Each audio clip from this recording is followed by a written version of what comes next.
கொளுத்த கொளுத்த வெயிலும் போய்கிட்டு இருக்கு ஐபிஎல்லும். பொன்னியின் செல்வன் 2 கேகேஆருக்கு காவு. லிரிக் ரைட்டர் வாலி ஸ்டெம்ப் வந்துச்சு 60 லட்சம் ரூபாய் காலி.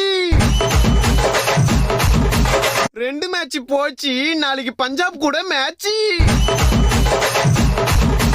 எல்லாருக்கும் சங்கு சென்னை சூப்பர் கிங்கு. டேய் இப்பதானே 2 மேட்ச் தோத்தீங்க, அப்போ கூட ஆட மாட்டீங்களா? ஓட்ட வட முறுக்கு பால போய் பொறுக்கு. ஓரமா போய் நில்லு, எங்க பார்த்தாலும் எல்லோ. சிஎஸ்கேல அலி, பஞ்சாபு நீ எங்கயாவது போய் ஒலி. தம்பி யாரது இவ்வளவு ஆட்டம் போடுறியே, நாளைக்கு சிஎஸ்கே தோத்துச்சுன்னா என்ன பண்ணுவ? அடி வாய கழுவே. அப்படிலாம் நடக்காது. இல்ல தோத்தா என்ன பண்ணுவேன்னு